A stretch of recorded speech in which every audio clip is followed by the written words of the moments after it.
Hello fellows, this is Hina, a PhD aspirant. I have qualified master's degree with a fancy percentage. Today, I'm not here to teach anything. I'm only sharing what I have learned so far. And maybe you will be getting some value from it. So for today, we are going to discuss postmodernism and postmodern literature, or can say postmodernist theory. So what is postmodernism? Postmodernism in Western philosophy, a late 20th century movement and a literary theory that characterized by broad skepticism, subjectivism, or relativism, a general suspicion of reason, and an acute sensitivity to the role of ideology in asserting and maintaining political and economic power. The postmodern age started after the Second World War, which overthrew traditional values of the world. The war introduced a number of changes that are reflected in the writing of this age. So for the dates, it's roughly started from 1945 after the Second World War and continuing to the present time. And the very term postmodernism implies a relation to modernism. Modernism was an earlier aesthetic movement which is in vogue in the early decades of 20th century. It has often been said that postmodernism is at once a continuation of and a breakaway from the modernist stance. Postmodernism considers fragmentation and the centeredness of contemporary world as the only possible way of existence, and it doesn't try to escape from these conditions of the loss of the unity and the center of life. That suggests that works of art can provide the unity, coherence, continuity, and meaning that is lost somewhere in modern life. But instead of escaping, postmodernism actually celebrating it in any way, and this is exactly where postmodernism meets post-structuralism. Both of these postmodernism and post-structuralism, recognize and accept that it is not possible to have a coherent center. In Derridian term, the center is constantly moving towards the periphery and the vice versa. It's constantly moving towards the periphery and reversing from the center.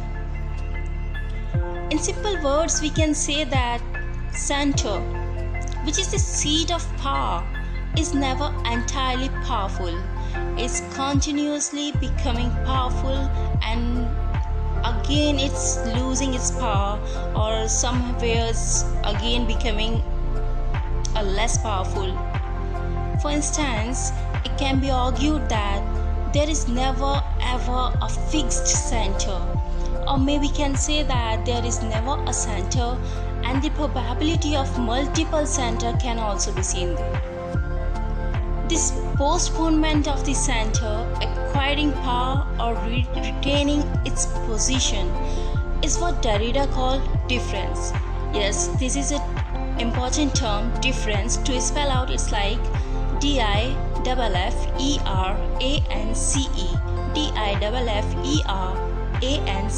difference. And this is the postponement of the center that is acquiring power or retaining its position, is a term given by Derrida. Postmodernism, in its criticism of the binary of opposition of the modern age, cynically suggests that everything is disorder.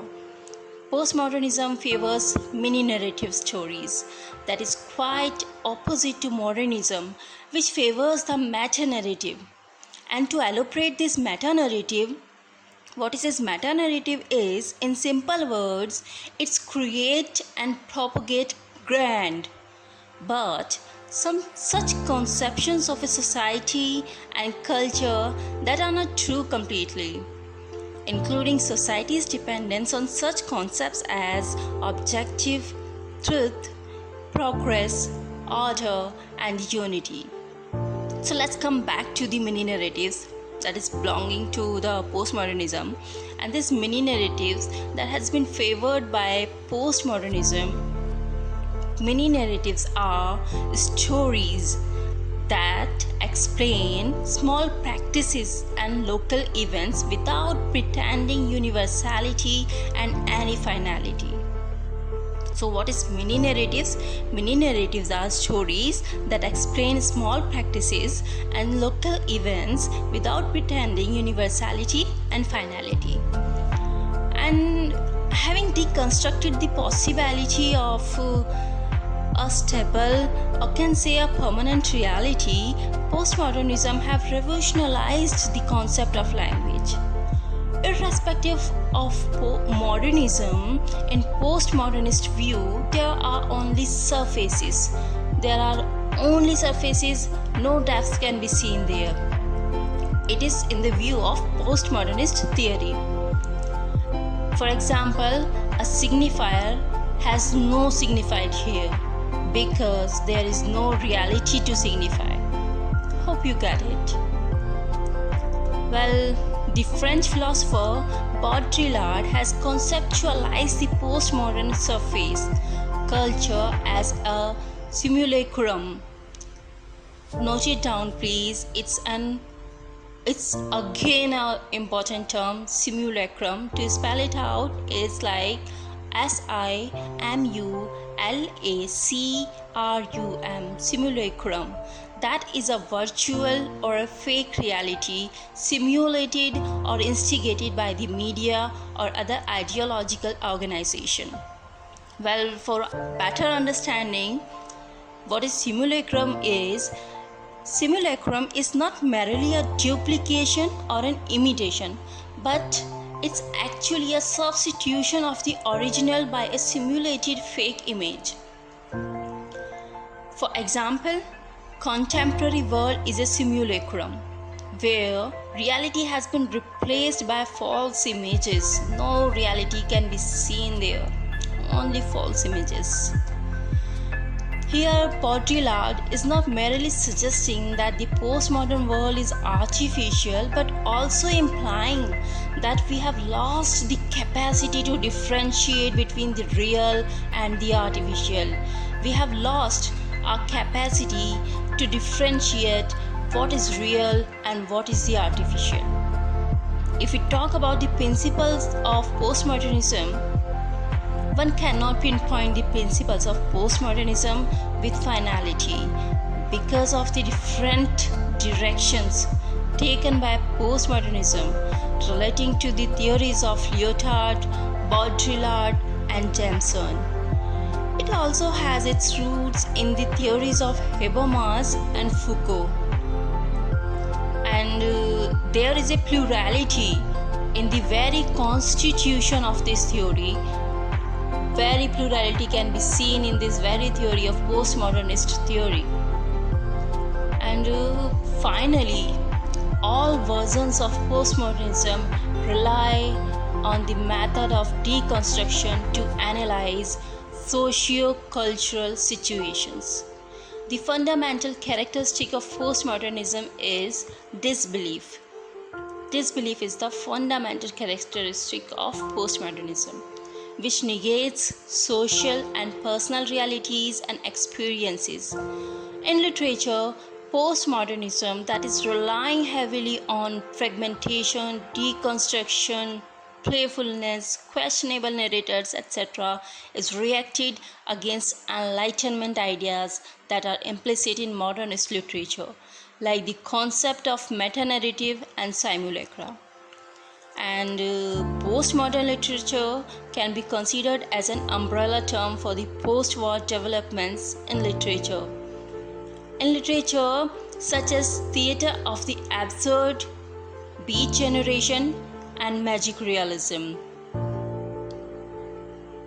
My dear fellows, you must have a look on these very, very important terms on your own, as these are really very important.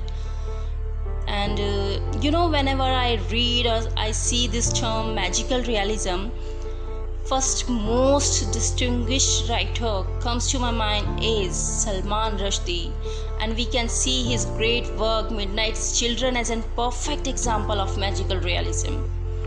Learners, let me know in the comment box the name of the Midnight's Children protagonist. If you know what is the name of the protagonist of the Midnight's Children written by Salman Rushdie, please write it down in the comment box. So, expressed by some prominent writers like Beckett, Borges, Robbie Grillet, Naguib Mahfouz, and Angela Carter, postmodern literature rests on a recognition of a complex nature of reality and experience, the role of time and memory in human perception of the self and the world as historical constructions, and the problematic nature of language.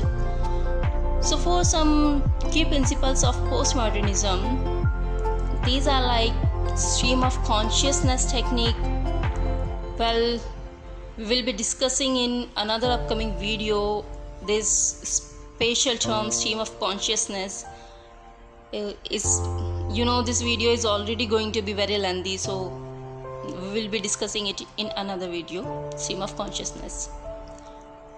So next most important principle of this most postmodern age is surrealism, and the sense of alienation and plurality in meaning and continuation of modern age expression of sexual matter and heterogeneous literature.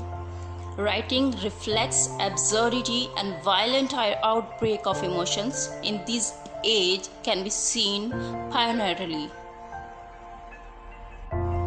So for the better understanding and to make it easy and convenient for you, I'm going to discuss some pioneer writers of the postmodern era in this video itself.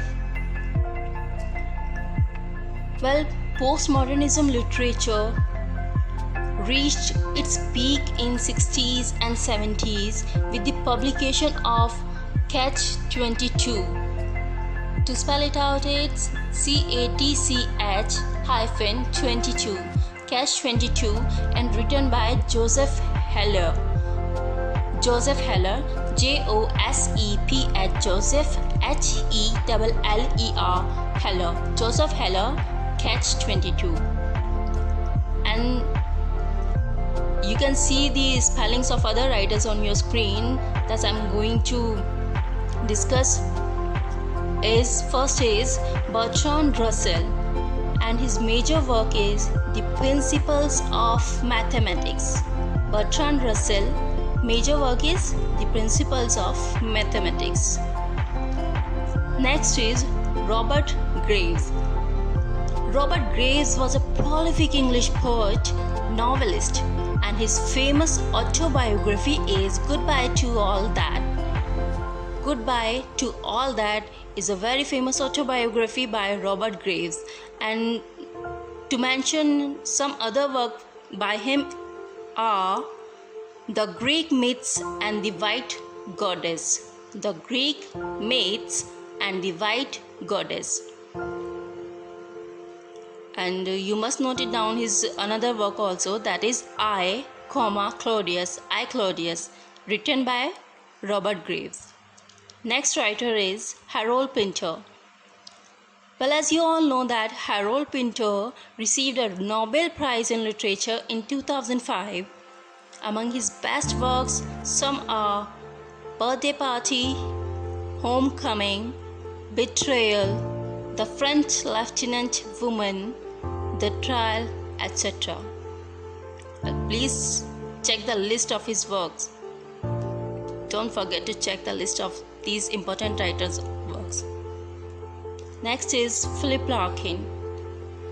Philip Larkin's most important works are The Whitsun Wedding, Whitsun,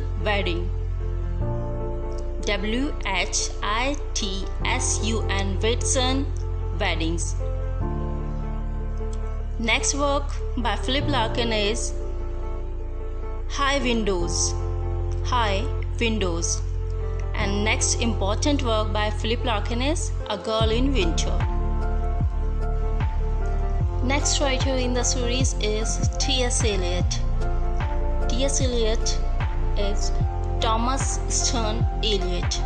Well, who are not aware about T.S. Eliot and his magnificent work, The Wasteland, it is a very, very, very important work, The Wasteland. And don't forget to check out other works by T.S. Eliot, okay? Next author is W.H. Auden, and his famous work is The Orator.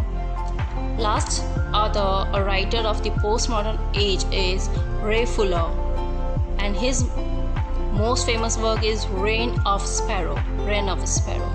And the list goes on and on and on.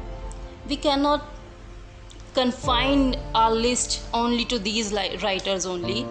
We must check out other writers also. So please let me know how you like the video. I was really doing the hard work for this video. Thank you for watching.